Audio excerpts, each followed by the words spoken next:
अस्सलाम वालेकुम, मैं हूं शकील अंजुम और आप देख रहे हैं नेमत पाकिस्तान। क्या किसी ने खूब कहा है कि अपने लिए तो सभी जीते हैं, इस जहां में है ज़िंदगी का मकसद औरों के काम आना।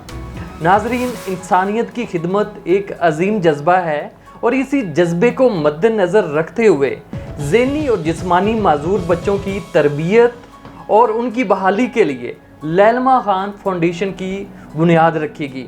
आज हम आपकी मुलाकात कराते हैं लैलमा खान फाउंडेशन की सदर मोहतरमा लैलमा खान से। अस्सलाम वालेकुम मैम, कैसी हैं आप? अल्हम्दुलिल्लाह, मैं बिल्कुल सही हूँ। सबसे पहले तो नेमत पाकिस्तान की टीम आपकी शुक्रगुजार है कि आपने अपने कीमती वक्त में से वक्त निकाला और इंटरव्यू के लिए हमें टाइम दिया। नहीं, मैं तो आपकी मशकूर हूँ कि आप लोग आए स्पेशली हाईलाइट करने के लिए कि हम लोग ये काम कर रहे हैं, क्योंकि सोशल मीडिया बहुत इम्पॉर्टेंट है। जितना लोगों को पता चलेगा, सीइंग इज़ बिलीविंग है बेसिकली। सबसे पहले तो आप हमें अपने बचपन के बारे में बताएं, अपनी फैमिली के बारे में बताएं। बेसिकली जी, मेरा बचपन, क्योंकि मैं आर्मी फैमिली से हूँ, my father is retired brigadier, तो पूरे पाकिस्तान में पोस्टिंग्स हुई हैं और उसी तरह एजुकेशन मेरी कंप्लीट हुई है। देन मेरी शादी हुई 19 ईयर्स में लाहौर। मैंने अपनी स्टडीज़ को कैरी ऑन किया और माशाल्लाह MBA किया। उसके बाद मैंने अपने बच्चों के साथ ही पढ़ाई भी जारी रखी और मल्टीनेशनल फर्म पैंटीन में काम भी किया और एजुकेशनिस्ट भी रही। मैंने इस्लामियात पढ़ाई लाहौर ग्रामर में भी। इसके अलावा मैंने अपना LKF एक ब्रांड स्टार्ट किया था जिसमें मैं अपनी पेंटिंग्स और अपना जो है ड्रेस डिज़ाइनिंग का काम करी थी। बट तब फिर मेरे बेटे की डायग्नोसिस हुई। अच्छा। कि छोटा जो मेरा बेटा है। आपका कोई ये बचपन का दोस्त जो अभी तक आपको याद हो, जिससे आपकी अभी भी दोस्ती हो? बचपन की दोस्तें तो सारी कनेक्टेड हैं, लेकिन सबसे आपकी बेस्ट फ्रेंड्स मेरी कराची में हैं सारी, और माशाल्लाह उनसे अभी कनेक्शन है। मेरी शादी को 19 ईयर्स हो गए हैं और ग्रेजुएशन जो फ्रेंड्स होते हैं वो बहुत आपकी लाइफ में इम्पॉर्टेंट होते हैं। मैंने अपनी graduation DHA degree college Karachi से की थी, BCom किया था वहाँ से, तो वो सारी मेरी फ्रेंड्स हैं और अभी भी कनेक्टेड हैं। सही। अच्छा मैम, ये आपके ज़हन में आइडिया कैसे आया लैलमा खान फाउंडेशन का? इसके पीछे क्या रीज़न? लैलमा खान फाउंडेशन का आइडिया, वेलफेयर तो हम शुरू से ही आर्मी वेलफेयर ट्रस्ट में करते रहे, वॉलंटरी एज ए स्टूडेंट्स भी, वो जज्बा अपने अंदर था। मेरे बेटे का जब डायग्नोसिस हुआ, मेरा बड़ा बेटा माशाल्लाह A लेवल्स में DP कर रहा है, और मेरा जो छोटा बेटा है उसके डायग्नोसिस हुए जब वो Q2 था, ठीक है, और उसके सिम्टम्स आना शुरू हुए। जब मैं गई उसको लेकर, पूरा डिपार्टमेंट बड़ा हुआ है चिल्ड्रन हॉस्पिटल में, जब वहाँ मैंने इतने ज़्यादा, आप ना उस वक्त आप अल्लाह से गिला कर रहे होते हैं कि ये क्यों मेरे साथ हुआ। जब मैंने देखा कि बहुत सारे ऐसे बच्चे वहाँ पे 2-2 हज़ार बच्चा आता है पूरे पंजाब से, डिफरेंट स्टेशन से, और वसाइल नहीं है, सही, ठीक है, तो मुझे ये हुआ कि मैं नाशुक्री कैसे कर सकती हूँ। ये अल्लाह ताला की चाहत है, इसमें राज़ी हो दूँगी तो वो बख्श देगा। ये एक आजमाइश है, ये आजमाइश है। और फिर ये देख के मेरे अंदर जज्बा आया कि यार मेरे पास रिसोर्सेज हैं, तो इन बच्चों के क्या गुनाह है, जो गरीब बच्चे हैं वो भी तो अपने बच्चों का इलाज करना चाहते हैं। क्यों ना एक ऐसी छत हो जहाँ उनको, एक तो वो इतने लाइल्म होते हैं और ऊपर से इस फील्ड के एजुकेटेड नहीं होते, तो क्यों ना उनके लिए सपोर्ट बना जाए। उनके तफस्सुत मेरे बेटे को अल्लाह ताला ने बड़ी शफा दी और मुझे इज़्ज़त भी बख्शी। तो बस तब 5 बच्चों से स्टार्ट किया था और अब अल्हम्दुलिल्लाह मेरे पास तकरीबन 40 बच्चे होते हैं और शाम में रिहैबिलिटेशन सेंटर। अच्छा मैम, आपका ये जो इदारा है ये किस तरह बच्चों की नशोनुमा के लिए, उनकी तरबियत के लिए इक़दाम करता है? बेसिकली जी, एक बात आपको बता दूं कि इन बच्चों के साथ ये जो बीमारियां होती हैं ज़हनी या जिस्मानी, ये क्योरेबल हैं। ये मतलब क्योरेबल नहीं है, लेकिन ये मैनेजेबल है। तो मैनेजेबल करने के लिए इनकी थेरेपीज़ होती हैं। हर बच्चे का एक इनफरादी किस्म की तकलीफ़ है, जहनी तकलीफ़ डिफरेंट है। हर बच्चे को आप एक ही ज़रिए और एक ही चीज़ से मुआवजा नहीं कर सकते। तो इनकी फ़िज़ियोथेरेपी भी होती है। जिनको फ़िज़िकल तकलीफ़ है, जिनको जिस्मानी मसाइल का है, तो फ़िज़ियोथेरेपिस्ट करते हैं। इसके अलावा क्लिनिकल साइकोलॉजिस्ट हैं जो बिहेवियर को देखते हैं इनको, और स्पीच थेरेपी जिनको स्पीच का मसला है, क्योंकि बहुत लातादाद बच्चे ऐसे हैं जिनको स्पीच नहीं होती। जैसे हेयरिंग इम्पेयर्ड हैं, तो वो उनको अगर आले लगे हुए हैं तो उनकी स्पीच थेरेपी होगी तो वो बोल सकेंगे। बाकी बिहेवियर का ये है कि जो बेचारे मेंटली रिटार्ड हैं या स्पेशल हैं, गिफ्टेड हैं, उनका ये है कि वो बोल तो नहीं सकेंगे लेकिन उनके बिहेवियर कंट्रोल कर सकते हैं। और सबसे बेसिक जो चीज़ होती है वो हर बंदे की, चाहे वो बीमार है चाहे वो सेहतयाब है, एक ABC होती है।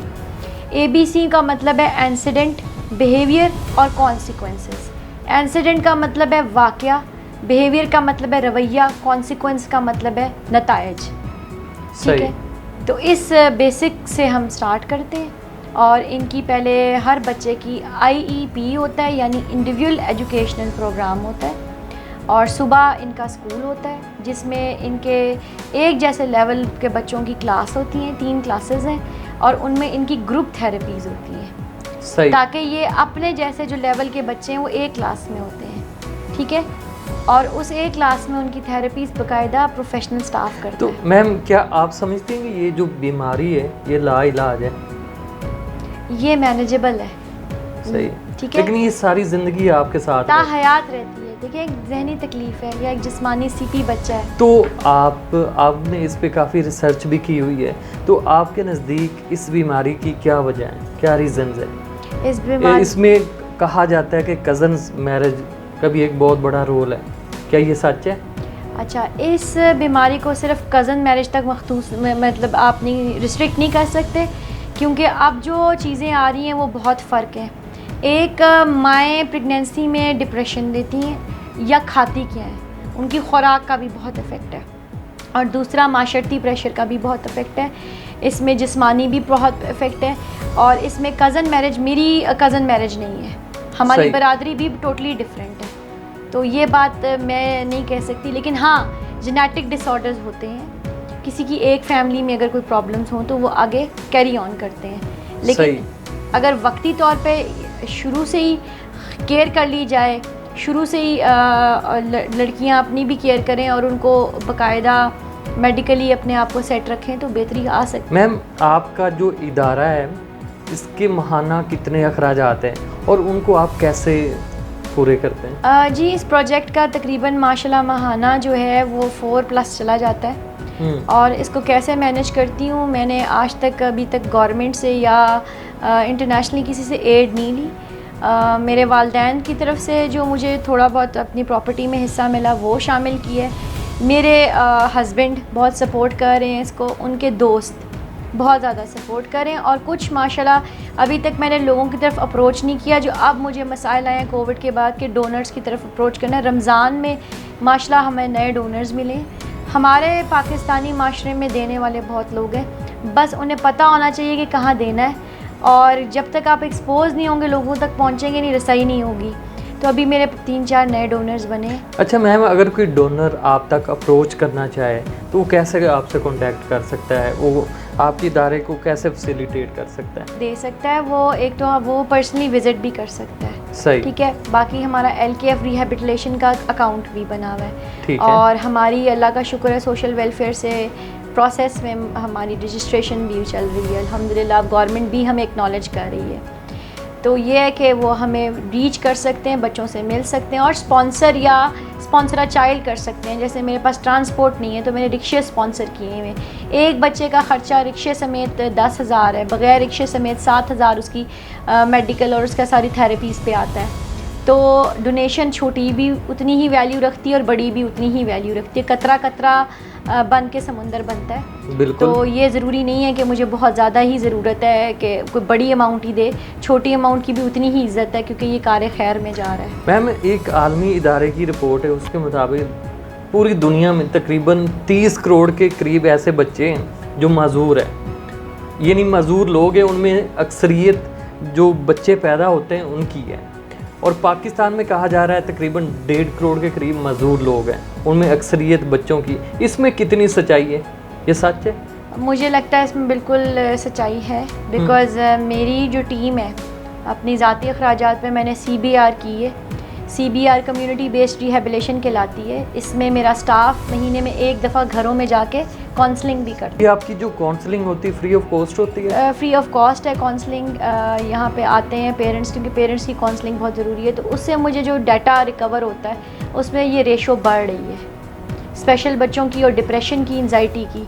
सिर्फ ये नहीं कि जो बच्चे ज़ाहिरी तौर पे आपको फिज़िकली मेंटल डिजीज़ को एक्सेप्ट नहीं कर रहे हम लोग, जो वाक़ई हमारे माशरे में हो रहे हैं ना, एग्रेशन और ये डिप्रेशन, ये जो वहशियाना किस्म की हरकतें, ये डिप्रेशन और एंजाइटी को एड्रेस करना बेइंतहा ज़रूरी है। तो मेरे पास ऐसे नॉर्मल बच्चे, लड़के लड़कियां भी यूनिवर्सिटी के जो हॉस्टलाइट्स हैं आते हैं काउंसलिंग के लिए, क्योंकि मैंने काउंसलिंग में सर्टिफिकेशन की हुई है। तो उनको एड्रेस करना बहुत ज़रूरी है। ये सिर्फ ज़ाहिरी नहीं होता, जो अंदरूनी जहनी मसाइल है ना, उनको लोग एक्सेप्ट नहीं करते, उनको टैबू समझते हैं। तो ये रेशो बढ़ रही है। मैम, जो पाकिस्तान के देहात है वहाँ पे ऐसे बच्चे जो पैदा हो जाते हैं, तो वहाँ पे कोई अवेयरनेस नहीं, उस हवाले से आप क्या इकदाम कर रही हैं? मैंने अब देहाती एरियाज़ है जी, मैंने अब तक, अभी तो नहीं, कोविड की वजह से ख़त्म हुआ है 2 साल से ज़रा सिलसिला, लेकिन मैंने तकरीबन माशाल्लाह 5 से 7 स्टेशंस पे, जो रिमोट स्टेशन है, साहिवाल, फैसलाबाद, और हमने पत्तों की, जिया मूसा, सियालकोट हमने काम किया। ये 5 स्टेशंस पे हमने कैंप्स किए थे। हम रिहैबिलिटेशन कैंप करते हैं, उसकी पूरी 1 महीने पहले मार्केटिंग करते हैं, मस्जिदों में ऐलान होते हैं, इलाके के डेरे वाले हमारी हेल्प करते हैं, पूरी टीम लेके मैं पूरा 1 दिन के लिए वहाँ जाती हूँ और हम लोग वहाँ अवेयरनेस करते हैं, ठीक है। उसके बाद हफ्ते वाले दिन मेरे स्कूल ऑफ होता है, तो जो आउट स्टेशन कैंप किए हुए जो गरीब लोग हैं, जो बेचारे आके धक्के बड़े बड़े अस्पतालों में खाते हैं, वो मेरे पास अगर आते हैं तो उनकी पूरी 7 से 8 घंटे की जो क्लिनिकल असेसमेंट और उनका जो होम प्लान है वो देते हैं। हफ्ते वाले दिन मैंने मखसूस किया हुआ है जो गांव के लोग हैं उनके लिए, मेरा स्टाफ खिदमत करता है उनकी, ताकि वो जब आएँ तो महीने में वो 4 चक्कर तो लगा सकते हैं ना, तो हफ्ते का उनको प्लान दे दें। इसके बाद हमें माशाल्लाह सोशल मीडिया है, व्हाट्सएप ग्रुप है, इसके अलावा हमें वीडियोज़ लोग भेज देते हैं, रिपोर्टें भेज देते हैं, हम उनको लिंक भी कर देते हैं। मेरे पास, अगर मेरे पास वो फैसिलिटी नहीं है ना, किसी का ज़रा कॉकलर है या किसी का कोई प्रॉब्लम है, तो आप रेफ़र कर देते हैं, कोई ना कोई वसीला बन जाता है। मैम, अगर हुकूमत आपको सपोर्ट करना चाहे तो आप क्या हुकूमत को मैसेज देना चाहेंगे? हुकूमत से यही मैसेज है कि हमारी माशाल्लाह जब ये रजिस्ट्रेशन पूरी माशाल्लाह जो हेल्प कर रहे हैं हुकूमत ये करे कि रजिस्ट्रेशन के बाद हमारे बच्चों के लिए कोई स्टाइपेंड कर दे, ठीक है, स्टाइपेंड कर दे, या ट्रांसपोर्ट का कोई सिलसिला हमारे लिए हो जाए, ताकि रिक्शों से जान छूटे और ट्रांसपोर्ट अवेलेबल हो तो बच्चे आ सकते हैं।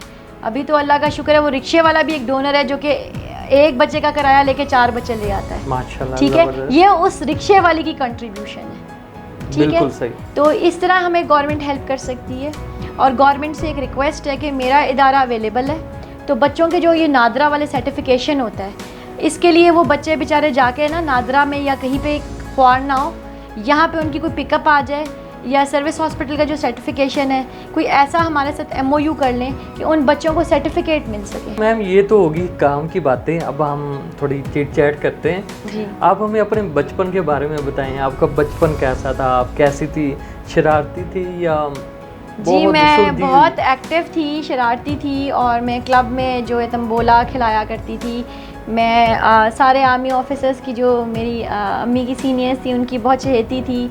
ड्रामाज में बहुत पार्टिसिपेट करने वाले, डिबेटर थी, स्पीच बहुत अच्छी करती थी। ग्रेजुएशन तक मैं बहुत अपनी डिबेट्स करती रही हूँ अपने स्कूल लेवल पे, और स्पोर्ट्स पर्सन थी बहुत ज़्यादा, रेसेस में पार्टिसिपेट करना, हॉर्स राइडिंग की शौकीन थी। सही। फिर उसके बाद सिविल लाइफ में एक पूरा ड्रास्टिक चेंज आ जाता है, लेकिन मैं पैशनेट और एम्बिशियस शुरू से थी। सही। मैम, अभी आप बता रही थी कि आपने MBA किया, उसके बाद आपने एक जॉब भी की, तो वो जॉब जो आपने की, आपकी पहली कमाई कितनी थी, और मेरी उस वक्त आपके क्या एहसासात, जज्बात थे? मैं बहुत एक स्ट्रॉन्ग फैमिली में मेरी शादी हुई है, और मेरे फादर भी आर्मी में हैं, तो इट वाज लाइक मैं कहती थी कि अभी आप बता रही थी आपने जॉब की है, तो जॉब मैंने इसलिए की थी कि मैं कहती थी कि इतनी तालीम हासिल की है तो घर में बैठ के ज्वेलरी पहन के यू आर रेस्टिंग, तो रेस्ट कर रहे हैं आप, ठीक है। तो ये इतना क्या करना है, आप अपने आप को मनवाना चाहते थे, होता है। तो मेरी पहली कमाई में 25,000 रुपीज़ थी, अलाउंसेस के साथ 35 बन तो जाती। उस वक्त आपके क्या एहसासात, जज्बात थे जब फर्स्ट टाइम आपने बहुत अच्छा लगता, हाँ, खुद से कमाया तो बहुत अच्छा लगता था कि यार ये मेरा पैसा है, मैं इसको जैसे मर्जी यूटिलाइज करूँ। और उसमें भी अल्लाह का शुक्र है, ये तो खुदा और आपके मामले होते हैं, कुछ लोगों की आप कफालत कर सकते हैं सुकून से, क्योंकि आपके पास रिसोर्सेज ऑलरेडी होते हैं। मैंने कमाना, देखें, कमाना ज़रूरत के लिए, अल्लाह से खैर मांगनी चाहिए, बहुत और बात होती है, और कमाई शौक़ के लिए बहुत और बात होती है। तो लेकिन उससे मुझे ये अंदाज़ा हुआ कि अंडर द बॉस कैसे काम किया जाता है। और वो एजेंसी थी प्रॉक्टर एंड गैम्बल की, और मैं पैंटीन के प्रोफेशनल सैलून नॉर्थ की पूरी हेड थी। मेरे पास सैलून की ट्रेनिंग थी और सैलून मेरे क्लाइंट्स थे। बहुत माशाल्लाह अच्छा लगा, बहुत ज़्यादा, बल्कि सैलून इंडस्ट्री के लोगों के ऊपर जो उंगलियां उठाते हैं उन औरतों पे, मैं उनको क्या कहूँ, हर लड़की हर बंदी एक नई स्ट्रगल कर रही होती है। और उसमें मैंने ये सीखा कि मुझे एक्सप्लोर करना लोगों को मिला, शुक्र का पहलू मिला कि यार मैं कितनी अच्छी पोजीशन पे हूँ। तो ये वो जगह बने जहाँ लोग कहें कि यस, यहाँ हमारे बच्चे को एक्सेप्ट किया जाता है, एक्सेप्ट और कबूल किया जाता है, और उससे प्यार किया जाता है। उसको लवारिस नहीं समझा जाता, उसको एबनॉर्मल नहीं कहा जाता, उसे लेबल और टैग नहीं किया जाता। ये चाहती हूँ मैं। ठीक है, थैंक यू सो मच। नाज़रीन, फिल वक्त के लिए इतना ही। मज़ीद इसी तरह के प्रोग्राम देखने के लिए देखते रहिए नेमत पाकिस्तान। अल्लाह ने के बाद।